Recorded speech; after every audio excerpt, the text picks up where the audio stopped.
The son of a bitch bluffs. Hand after hand, he raises the bet past the point where I can reasonably stay. And after I fold, he smiles, buries his cards in the deck, and rakes the pot toward him. Given this is such a small-stakes game, several times after I fold and concede the pot, I show my cards and ask, "What did you have, really?" "The meat can't peak," Luther says, smiling his rotten three-teeth smile. "The meat can't peak." What an asshole. About 3 hours into the game, I get a whopper, a full house, 3 aces, 2 sevens. It's a cinch winner.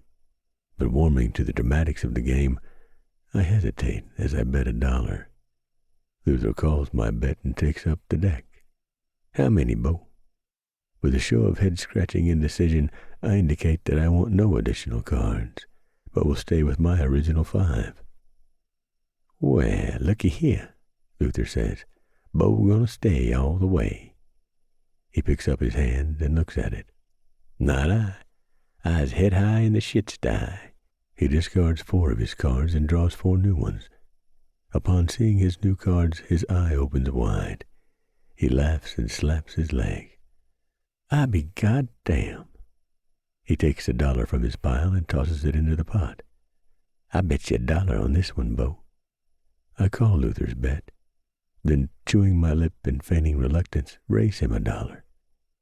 To my surprise, he calls my raise, and in turn, raises me $1. I know exactly what he's doing, but it won't work this time, not when I hold such a doozy. My condolences, Luther, but unfortunately, you can't bluff your way through this one. "You sure, Bo?" "Yes, I'm sure," matching his raise. I put another $1 into the pot, taking it to its limit of $10. I start to lay down my cards, but Luther reaches up and stops me. "Hang on, Bo." He carefully lays his cards face down on the seat between us. "Maybe we should forget our pot limit and play this one big as we want."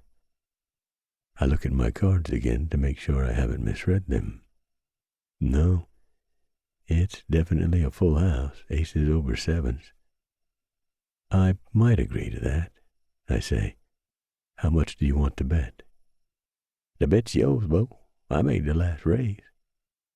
"So you're saying on this particular hand, I can bet however much I want?" "Yes, sir. We playin' New Orleans rules on this one. No limit." I sit back and perform a quick calculation.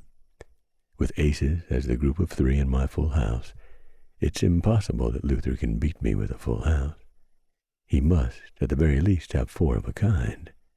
And since he discarded all his cards except 1 from his original hand, in order to have 4 of a kind, he would have at least had to draw 3 matching cards to go along with the one he held. I'm not exactly sure what the odds of that are, but I know they're ridiculous, like about 1 in a million.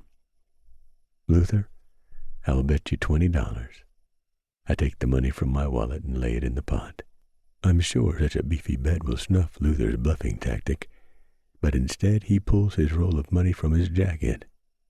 "I'll see your 20, Bo, and raise you $250.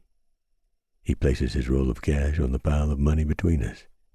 My first instinct is to throw in my hand, accept the $30 loss, and quit the game altogether.